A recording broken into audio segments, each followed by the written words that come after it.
गेली 2 वर्षापासून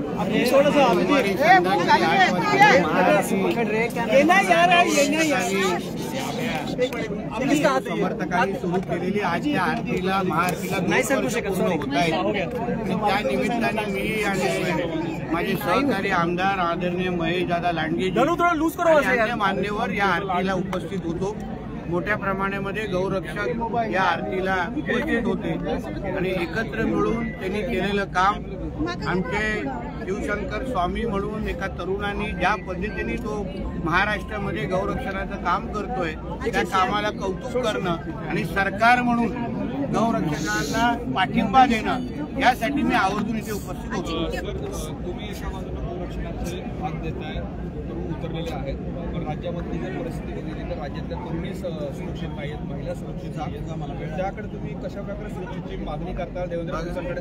कारण की 2 घटना जर बघितल्या राज्यातल्या मागच्या 8 दिवसात, बघा एक लक्षात घ्या, महाराष्ट्राचे मुख्यमंत्री आदरणीय आमचे देवेंद्र फडणवीस साहेब आहेत। ज्या ज्या घटना महाराष्ट्रामध्ये होत आहेत त्या सगळ्या गोष्टीवर फार बारकाईने नजर आमच्या फडणवीस साहेबांची आहे। राज्याची कायदा आणि सुव्यवस्था राखणं हे उत्तम पद्धतीचा अनुभव आमच्या देवेंद्र फडणवीस साहेबांना आहे। म्हणून महाराष्ट्रातल्या माता भगिनींनी कुठलीही चिंता करू नये। त्यांच्या हक्काचा देवा भाऊ आज महाराष्ट्राचा मुख्यमंत्री आहे, त्यांच्या हक्काचं सरकार आहे, म्हणून कुठलाही त्रास आणि सगळ्या पद्धतीचं संरक्षण आणि जे कोण आमच्या माता भगिनींकडे वाकड्या नजरेने पाहतील त्यांना जसाच तसंच किंवा कायद्याच्या चौकटीत राहून त्यांना कडक शिक्षा आणि शासन दिले जाईल एवढा विश्वास राज्याच्या माता भगिनींना मी देतो। हिंदी में बताइए।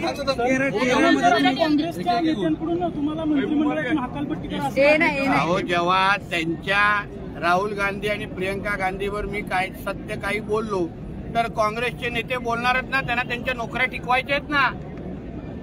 गांधी खानदान आणि 10 जनपद बद्दल काय बोलल्यानंतर अगर काँग्रेसच्या नेत्यांनी माझ्यावर टीका केली नाही तर त्यांच्या नोकऱ्या नाही जाणार का? पण मी जी भूमिका मांडली त्याची वस्तुस्थिती त्यांनी कधी समजून घेतली आहे का?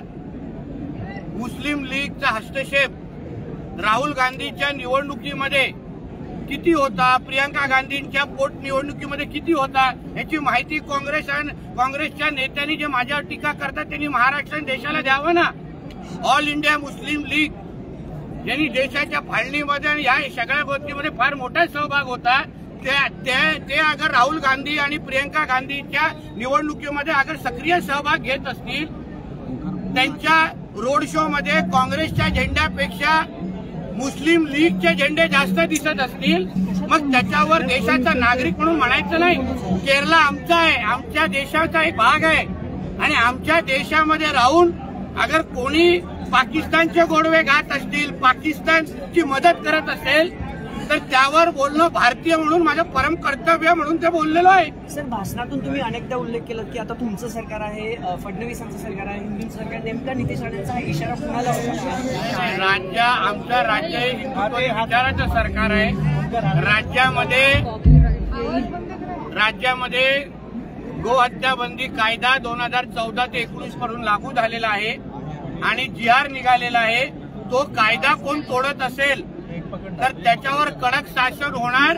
या निमित्ताने मी काही गोष्टीची आठवण करून दिली। शेवटी राज्यामध्ये कोणालाही कायदा तोडण्याचा अधिकार नाही। कत्तलखाने कोणाच्या जोरावर चालताय? जेव्हा गो हत्या बंदी कायदा राज्यामध्ये आहे तर मग कशाला चालू आहे?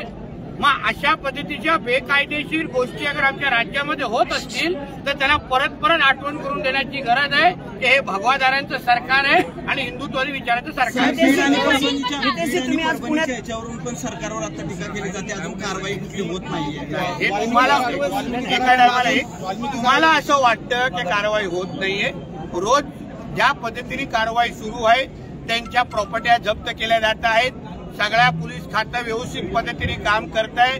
आमचे देवेंद्र फडणवीस साहेब प्रत्येक गोष्टीवर बारकाईने लक्ष ठेवून आहेत, म्हणून ज्या पद्धतीने कारवाई अपेक्षित आहे तर योग्य पद्धतीने कारवाई होणार।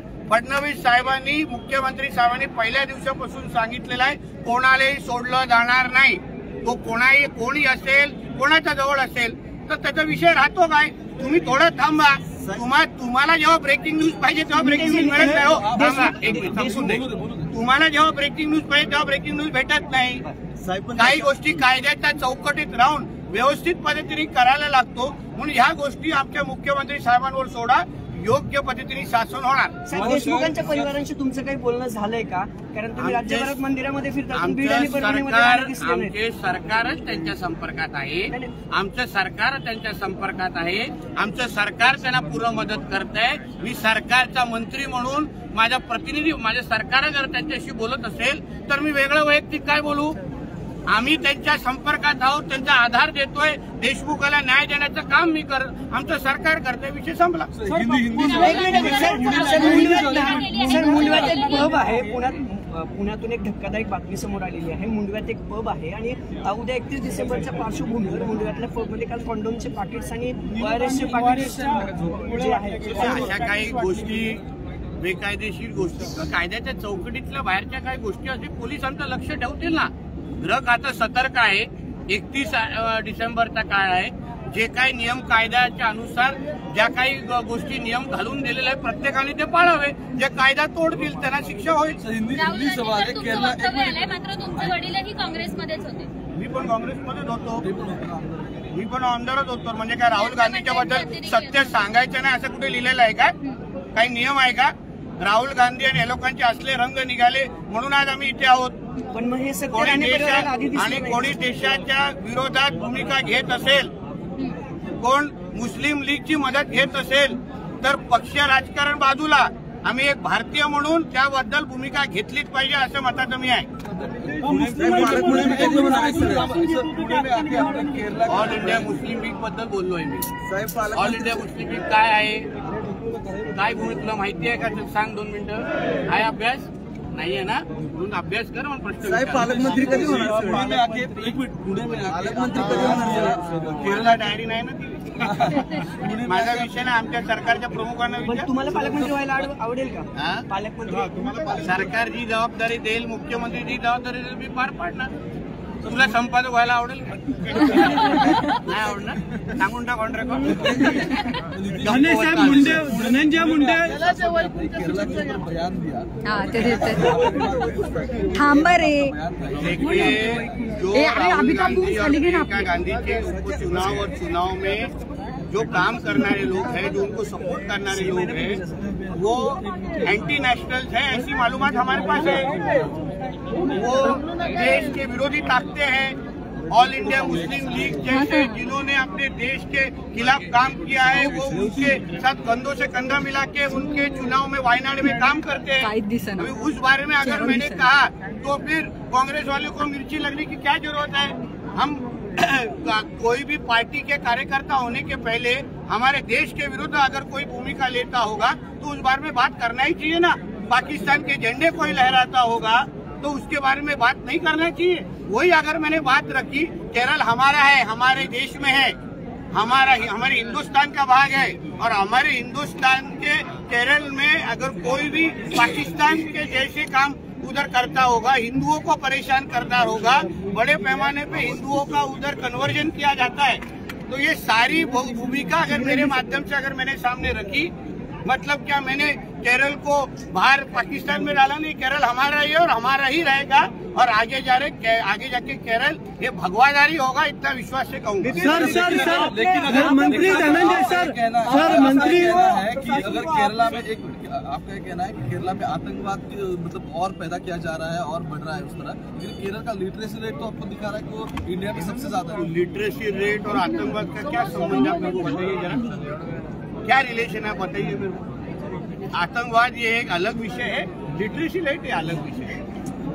आपका जरा सवाल का थोड़ा जरा आप स्टडी करके पूछेंगे ना, मेरे को जवाब देने को भी मजा आएगा. सर क्या पद्धतीने सर प्रशासन से अभी आपने आरोप लगाया कि जो लॉज है उसको इम्प्लीमेंट नहीं, वापिस आप गलत सवाल मत पूछो मेरे को. आप एक तो खुद के ऊपर मेरे पर आ रहे हैं. वही प्रशासन, मेरे को प्रशासन का हम लोग मदद लेंगे, हम सरकार में है. आप गलत एंगल से मत करो कुछ. आप हमारे पहचान के मुंबई से अभी पुनः ट्रांसफर हुए आप. मेरा कहना इतना ही है, हमारे राज्य में गो हत्या बंदी कायदा 2014 से 19 तक है. हमको इतना ही हम चाहते हैं कि लॉ सबने फॉलो करना चाहिए. कानून सबने फॉलो करना चाहिए और जो कानून तोड़ने वाले लोग हैं प्रशासन ने उनको कार्रवाई करना चाहिए। इतना ही सादी हमको अपेक्षा है। आज अगर हमारे स्टेट में अगर गोबंदी कायदा है, गोवंश हत्या बंदी कायदा है, तो भी यहाँ कत्ल खाने अगर चल रहे होंगे तो वो सारे एलिमेंट्स को ढूंढ के उनके ऊपर कार्रवाई करना चाहिए। इतने मैंने कहा है। सर कुछ भी आहे. आजपर्यंत किती वाढवणार टीआरपी रे माझ्या नावाने? सर बीडच्या सर आजपर्यंत भाजपच्या नेतृत्वाने ज्यांचे आरोप झाले त्यांना पदापासून बाजूला केलं।